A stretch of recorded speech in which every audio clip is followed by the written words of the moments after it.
dan versatilidad de la ecuación. Y ahora pasé de tener que analizar 3 casos, que eran las 3 ecuaciones que tenía que contestar.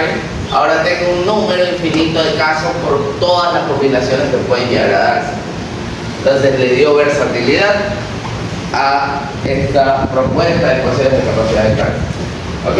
¿Cómo se estiman estos factores? Es lo que vamos a buscar en este momento. En realidad no es muy complejo. Ahora sí.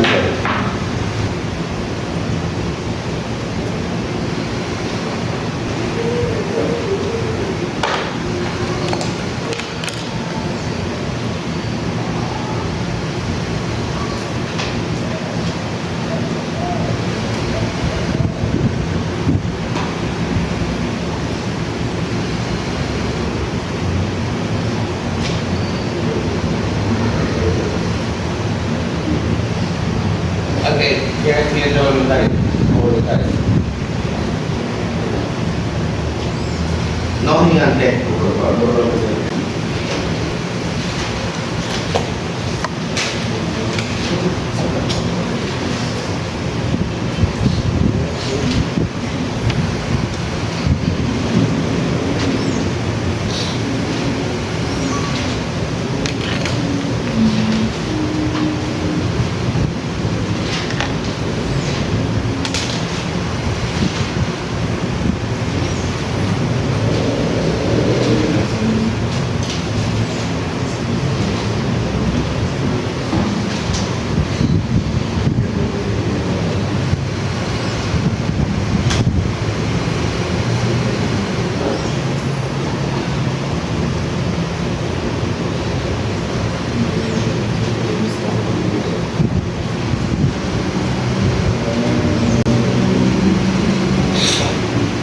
Alguien manda el encontrado.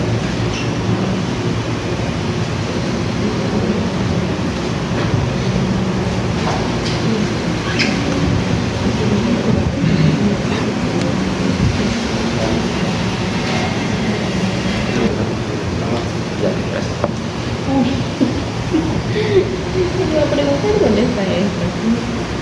No me di cuenta. Sí.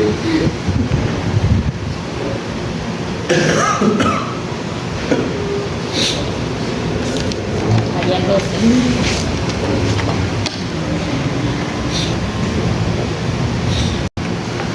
Es que tengo una de esas.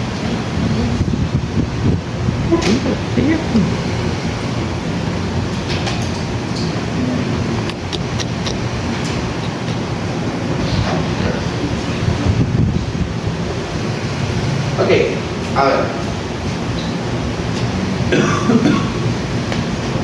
Factores de inclinación del terreno, esencialmente se definen en función del ángulo denominado como beta. Básicamente, si nuestro quinto o zapata se encuentra desplazado cerca de un talud, como se ve aquí, básicamente vamos a tomar como referencia este talud y medir el ángulo respecto a la horizontal. Ese ángulo va a ser el ángulo beta que vamos a usar como referencia. En realidad, este factor de inclinación del terreno lo que va a hacer es darnos un valor menor a 1 que va a generar una reducción en la capacidad portante producto de esta. ¿Okay? Entonces, obviamente dependerá, si bien no lo establece, dependerá de cuán cerca estemos del talud. Si estamos a 50 metros de un talud, no hay influencia en la capacidad portante. Si estamos a 1 metro del talud, puede existir influencia. ¿Okay? Entonces, yo diría que se puede decir que si la distancia horizontal entre el cimiento y el talud es 1 vez B o 2 veces B, debe considerarse. Si es más de 2 veces B la distancia, probablemente ya no tenga incidencia en la capacidad portante. ¿Ok? ¿Qué pasa con el factor de inclinación de la base? Tomamos como referencia, si nuestro cimiento estuviera inclinado, va a tener una determinada inclinación denominada como alfa.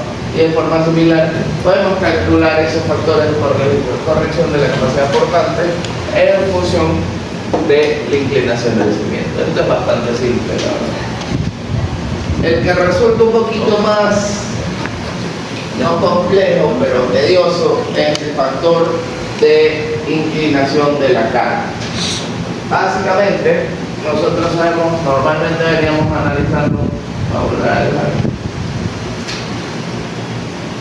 ven, que ya me están hundiendo la punta del marcador de nuevo.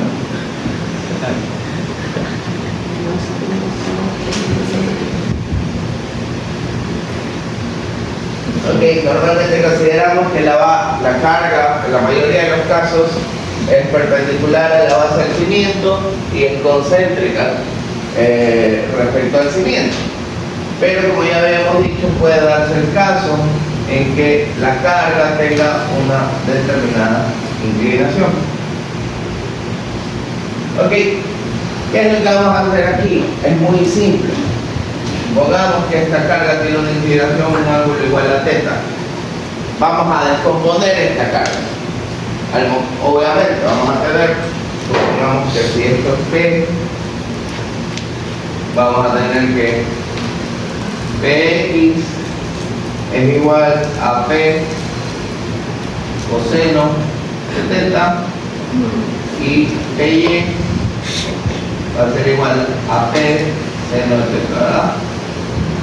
Hasta ahí no hay nada raro. ¿Qué es lo que ocurre aquí? Al momento que descompongo esta carga, voy a tener ahora una nueva componente, vamos a dibujarlo aquí mismo, va a tener una componente que va a ser perpendicular a la base y voy a tener otra componente que va a ser paralela a la base. En la formulación, la componente que es perpendicular a la base va a ser P, esta va a ser P, o sea, debería ser P va a ser igual a Py, y la componente que es paralela a la base, que va a ser V, que en este caso sería P. ¿Y qué sería esta V? Esencialmente es una fuerza portante que está actuando de forma paralela a la base del cimiento. Y aquí, una vez más, estamos contradiciendo una de las hipótesis de Terzaghi, porque en Terzaghi dicen que el cimiento no va a tener desplazamiento y que la fricción va a ser lo suficientemente grande. No toma en cuenta nada de eso porque no toma en cuenta esencialmente la incidencia de fuerzas portantes. Pero en este caso tengo una fuerza portante que sí va a tener una incidencia. Por eso que si vemos estos factores de corrección por inclinación de la carga, vamos a ver algunos términos que es importante tenerlos en cuenta. Primero, V es la fuerza portante, es la fuerza que es paralela a la base del cimiento. ¿Ok? A es la superficie que se encuentra en contacto con el suelo, es decir, es el área de la base del cimiento.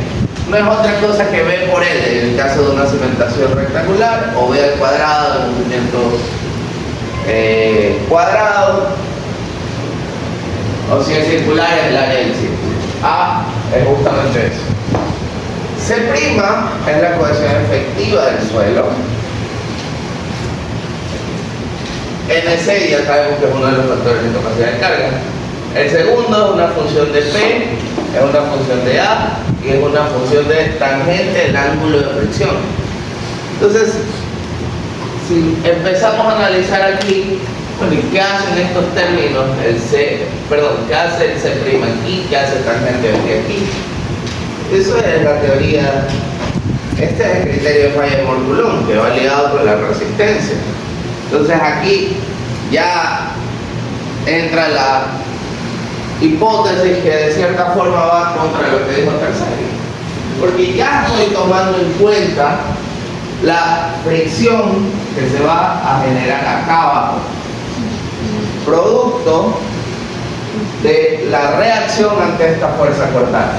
Es decir, tengo mi cimiento que experimenta una fuerza cortante, es decir, que todo que si lo quisiera empujar, producto de que experimenta esta fuerza cortante, el cimiento va a experimentar una fuerza de fricción en la base del mismo. ¿Y esta fuerza de fricción de qué dependerá? Esencialmente es del área que tenga este cimiento en contacto con el suelo. Sabemos, mientras mayor sea la superficie que el cimiento tenga con el suelo, mayor va a ser la fuerza de fricción, y dependerá de las propiedades del suelo, de la cohesión y del ángulo de fricción. ¿Okay?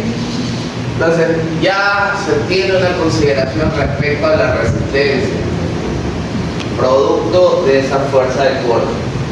Ojo, ya no sería, ya es una resistencia por fricción. Ok, obviamente se hace una modificación en estos factores teniendo en cuenta la inclinación en la dirección de la carga. Sabemos que un cimiento, supongamos que estos son los rectángulos, esto es el. Puede darse el caso de que yo hago un corte transversal por aquí y veo mi cimiento y en realidad mi carga es perpendicular a la base del cimiento. Y yo digo, ok, no tengo que corregir la carga. Pero en realidad, si yo hiciera un corte en la otra dirección, la carga no es que es perpendicular a la base, sino que tiene una inclinación en ese sentido. Entonces, en ese caso voy a tener una carga inclinada en la dirección de L. Si este es L, la carga se inclina en esa dirección. Puede ser así, pero va a tener una determinada inclinación. Que si hago un corte transversal, voy a ver como que se mueve una carga actual al centro, nada más. En la otra dirección sí es más fácil verlo, porque esa es cuando la carga se inclina en la dirección de B. Si esto es B,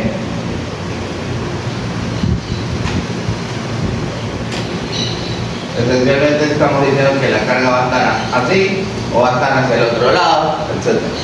Entonces, es importante conocer cuál es la dirección de inclinación de la carga, porque en función de eso se hará una corrección también en estos factores de inclinación. ¿Ok? ¿Qué pasa si en realidad la carga tiene una inclinación en ambas direcciones?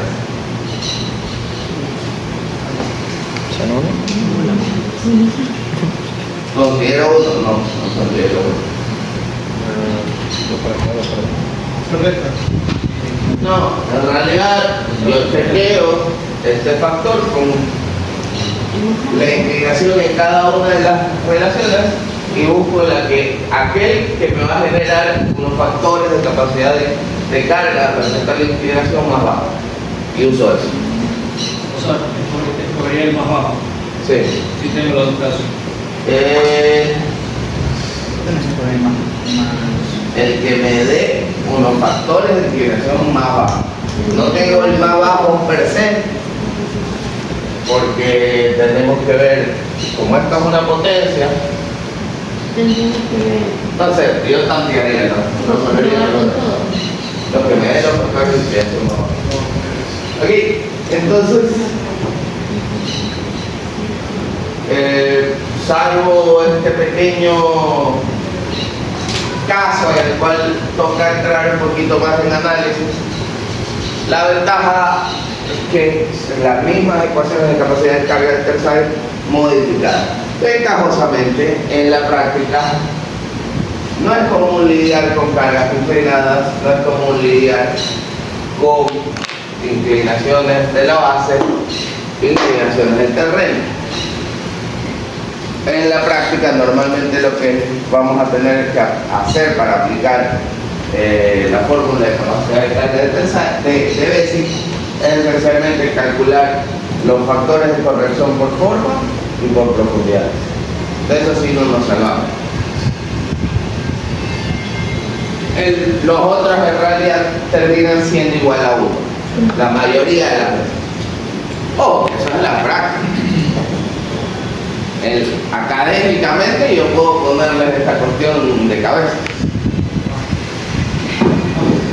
Y todo que es un examen, entonces. Ok. Y finalmente, ¿quién se llega de la pizarra? Ya te tocó fácil. Bien. A ver, los factores. Los factores de capacidad de carga de Bessick. Finalmente, sabemos que tenemos todavía factores de capacidad de carga, NC, NQ, N gamma. No son iguales a los de Intersite. Cada autor propone sus propios factores. Vamos a copiar las ecuaciones de las ecuaciones de capacidad de carga de James.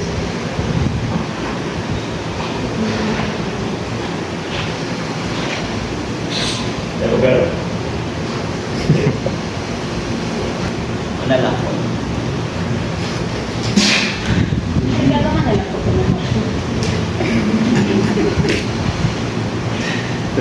A ver, NQ es igual al exponencial de pi por tangente de pi prima por tangente cuadrada de 45 más pi medio. NC es igual a NQ menos 1 dividido para tangente de pi. Esto aplica cuando pi es mayor a 0. Es decir, aplica solo para suelos que no sean cohesivos, porque sabemos que los suelos cohesivos el pi es igual a NC es igual a 5.14 para pi igual a 0 y N gamma es igual a 2 por NQ más 1 por tangente de pi, si se entiende.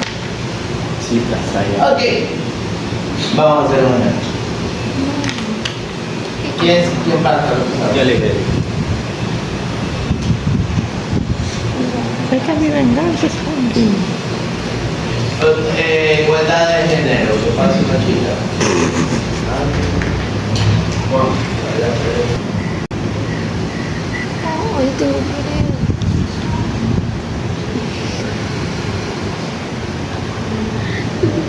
Mira, ¿qué es eso?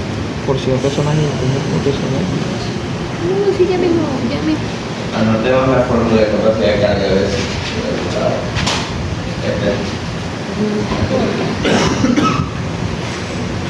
La largota.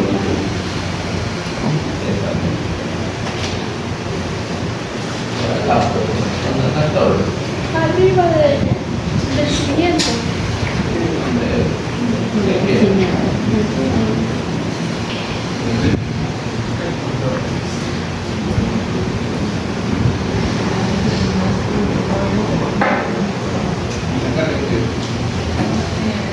Ok, la mayoría de las veces, ¿qué es lo que vamos a tener?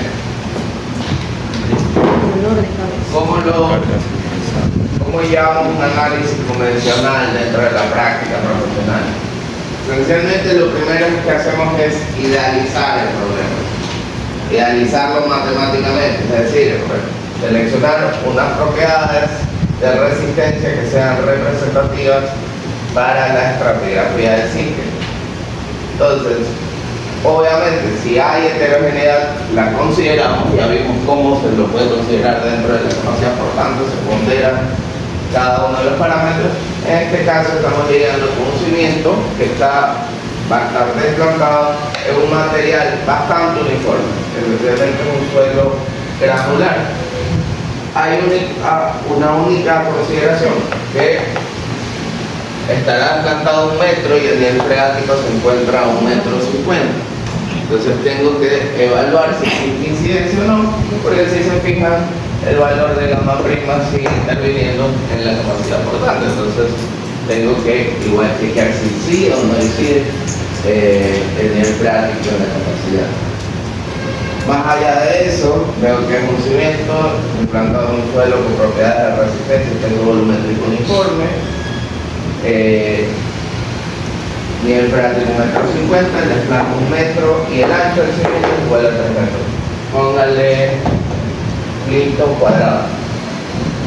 No está indicado, pero vamos a calcular la capacidad de carga para un Clinton de sección cuadrada de 3 por 3 metros. Salvo que nos indique por alguna consideración especial,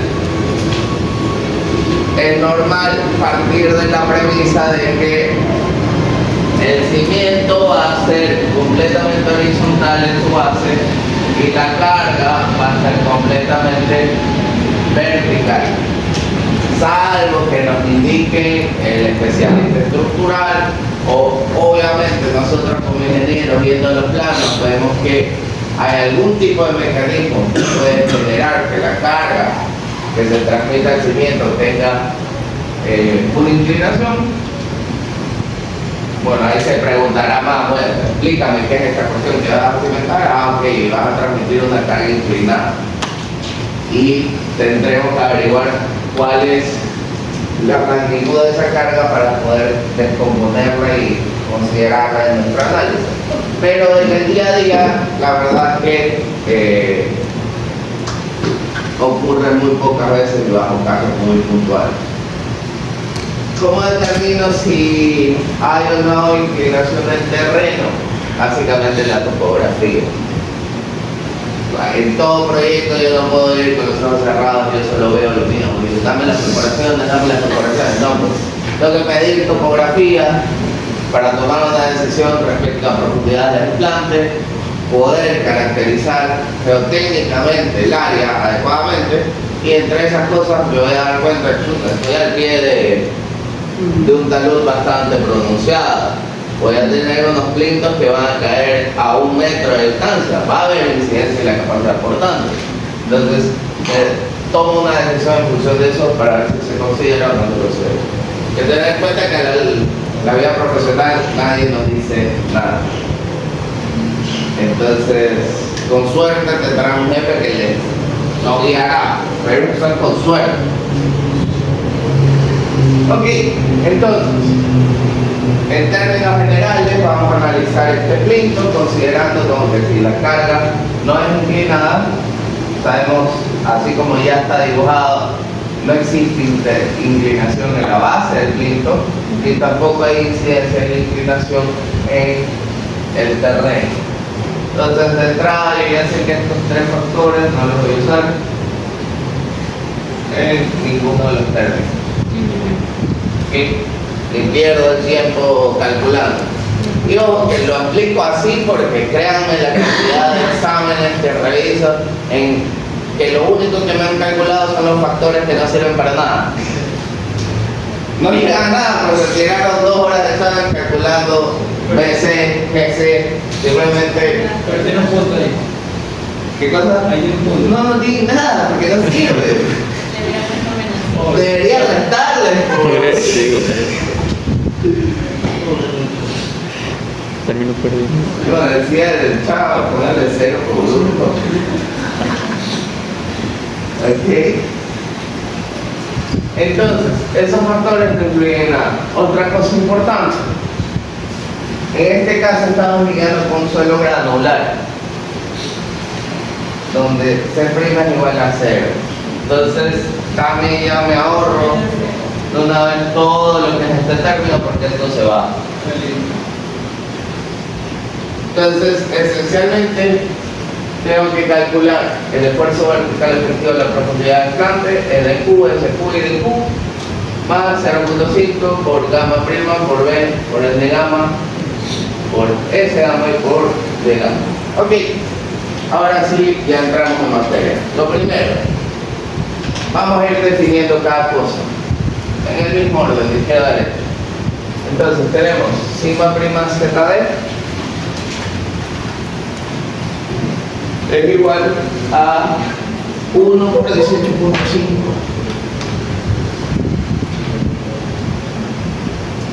Eso da 18.5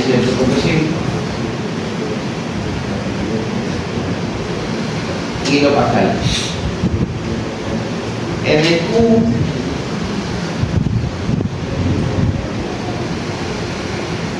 le voy indicando exponencial arriba tenemos pi por tangente de pi prima, que es 30, póngale 30, ¿verdad?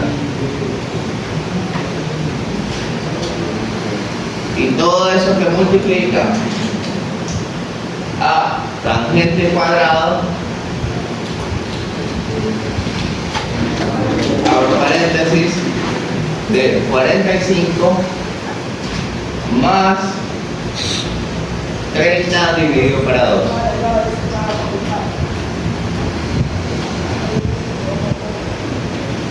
Ok, y ya que estamos en eso, bueno, no, tengamos en el cúpulo. ¿Cuánto nos da?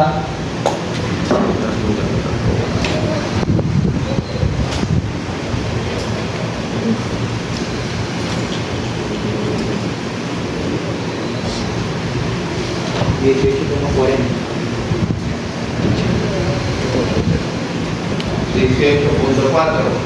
Ok. Perfecto. Tenemos en el Q, ya que estamos en eso, calculamos el otro factor de capacidad de carga que es N gamma, que es igual a 2, abro paréntesis, por 18,4 más 1, cierro paréntesis, por tangente de 30.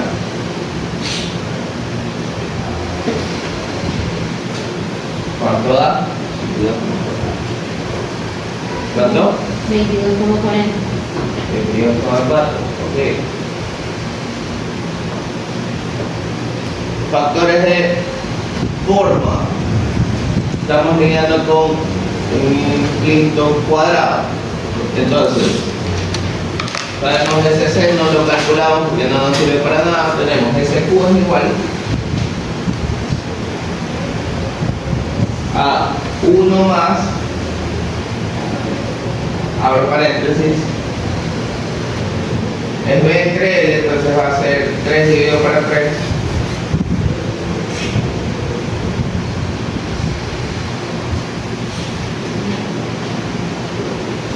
Y abro paréntesis por tangente de 30. 1,58. S gamma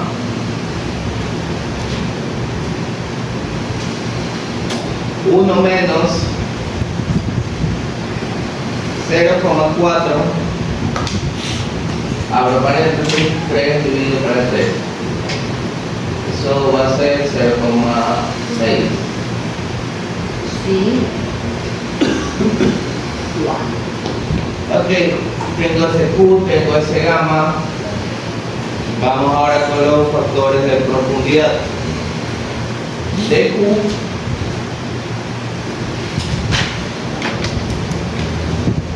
el factor de profundidad en función de una relación denominada como K, y esta relación K dependerá de la relación D entre B. ¿Cuánto? Calculemos primero D entre B. Tenemos que D es igual a 1 y B es igual a 3, por lo tanto es un tercio, 0,33. Debido a que D entre B es menor o igual a 1, vamos a decir que K es igual a D entre B. Póngale eso es igual a K. Ok, y ahora sí vamos a tener que dQ es igual a 1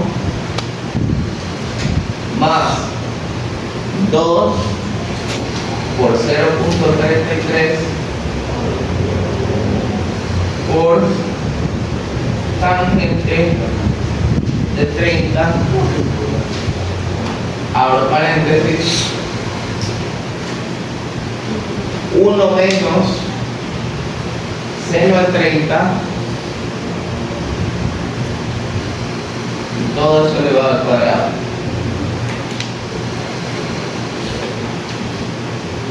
¿Cuánto nos da de Q? 1,29. Ok.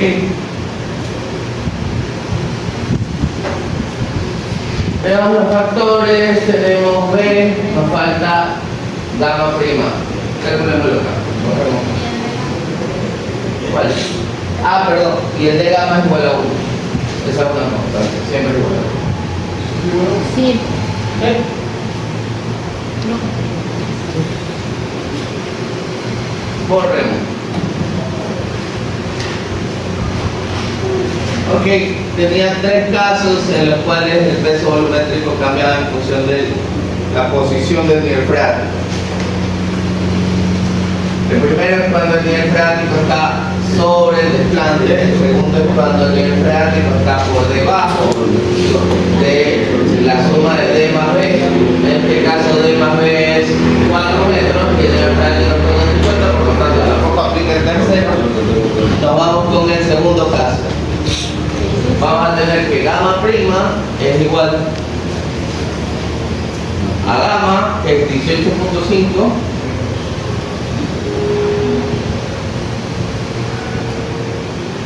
menos 10. Resolver el agua, abro paréntesis, 1 menos,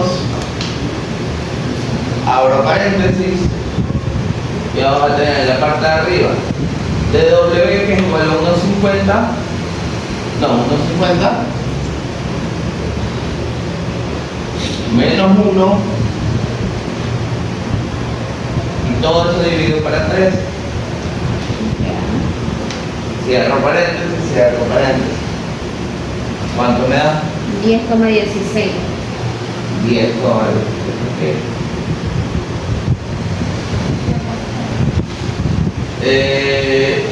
Kilonewton sobre metro cúbico, peso del peso. Y con eso vamos a calcular ahora sí la capacidad última. Último es igual. Y vamos a tener 18.5 por 18.4 por 1.58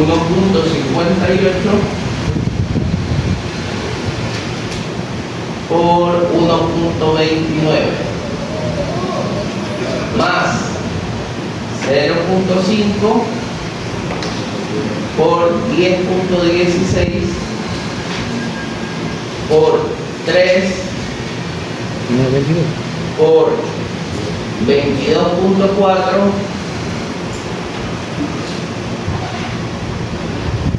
por se llama 0.6 y por 1. ¿Cuánto nos da eso? 898,63.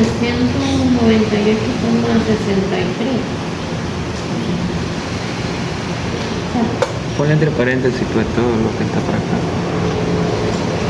No sé si está el más. Ahora 18.5 por 18.4 por 1.58 por... A lo mejor la calculadora por la jerarquía, ¿no? Así que bueno. Me sale 898,63. ¿Cuánto? Está aquí en teléfono. ¿Cuánto te sale? 398,63. 800. Sí. 98. ¿Alguien puede revisar el de Q? Está 110, no 100, no, 1,10 está. No nos ha visto, sí. Es 1,1.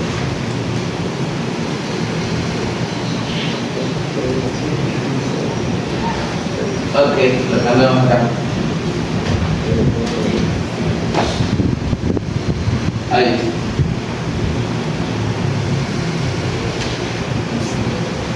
Más 1.5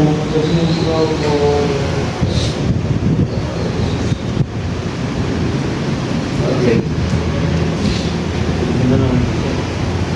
¿Cuánto? 396,44. 797. 97. Ok. Kilo pascal.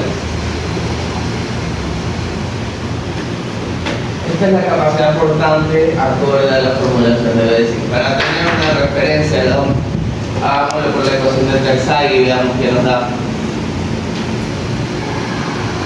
Ahora, ¿qué tanto cambia?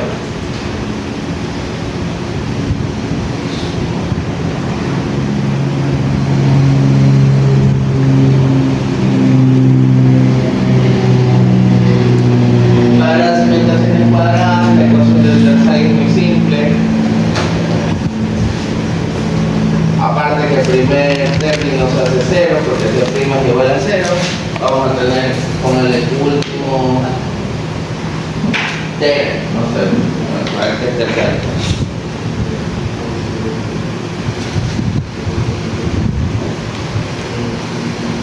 Acorde a la ecuación de Terzai vamos a tener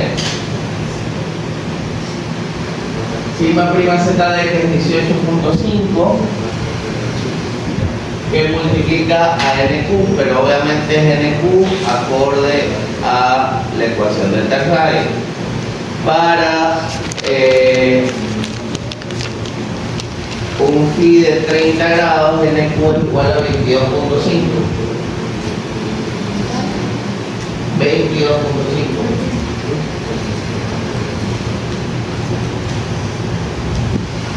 más 0.4, el gamma prima es el mismo, que sería 10.16 por 3 y por n gamma, que para la ecuación de Terzai es igual a 20.1.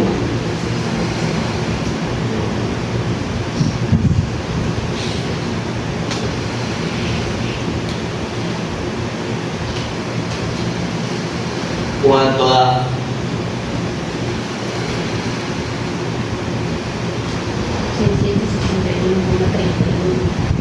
600 668.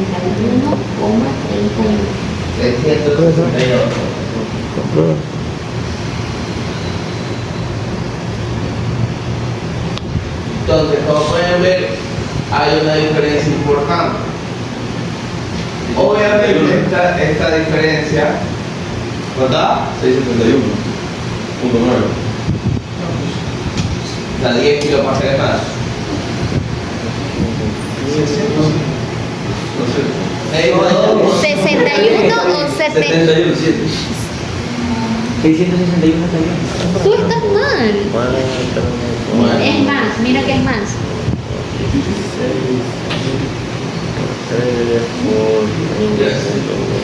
Ajá, está bien lo de Sayar.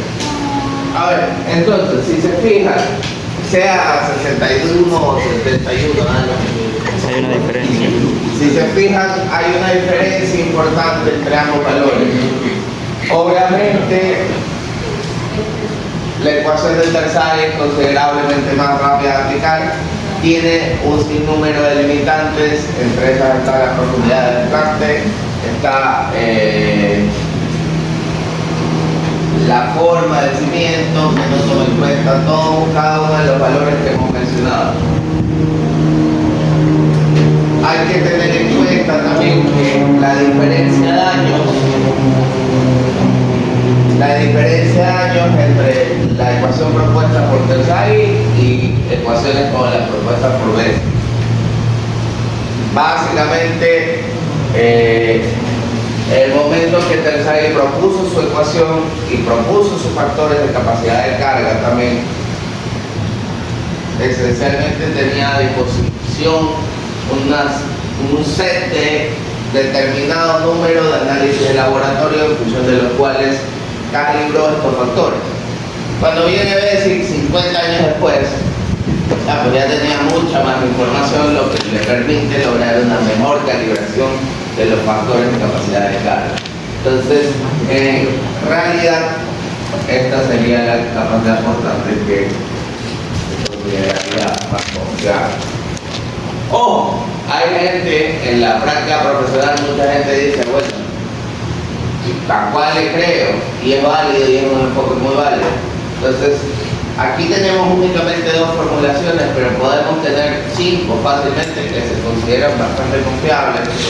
Y vamos a ver que estadísticamente tenemos una variabilidad. Vamos a ver que todos estos valores varían en un rango. Entonces la gente lo que hace es calcula por 4 o 5 métodos, los promedia y trabajan con el valor promedio. Eso sería un enfoque que toma en cuenta la estadística. Otra gente dirá, no, toma el valor más bajo entre todos para ser conservador. También se considera válido. O a lo mejor alguien dice, me he dado cuenta que de 5 formulaciones distintas el valor medio es muy cercano a lo que me da Basic, entonces ya no calculo con todo, calculo con Basic. Cualquiera de estos métodos son válidos a nivel normativo, la verdad solamente se nos indica que utilicemos algún método que se base en la teoría de capacidad de carga de ensayo.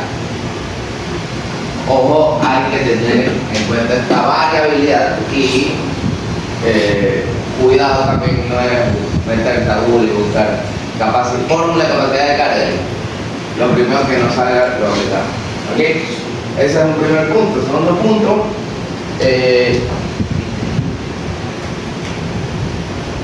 igual, a pesar de que existe una diferencia, a la larga esa diferencia importante se diluye bastante porque lo vamos a terminar dividiendo por un factor de seguridad bastante alto. Entonces sí, aquí son casi 100 kilopascales, pero cuando lo divida, más de 100, 130, cuando lo divida para un factor de seguridad de 3, ya no van a ser 130, van a ser 30, 40 kilopascales. Entonces, de cierta forma, tiene que ser muy significativa las variaciones matemáticas que existen entre un método y el otro, de tal forma que al momento que se lo divida por el factor de seguridad, tengamos valores drásticamente distintos. En general, cuando lo dividimos por el factor de seguridad, los valores de capacidad de carga tienden a aproximarse. Van a existir diferencias, pero tienden a aproximarse. ¿Ok? Preguntas, dudas, comentarios. Listo, eso sería todo por el día de hoy. Lastimosamente el día de mañana sería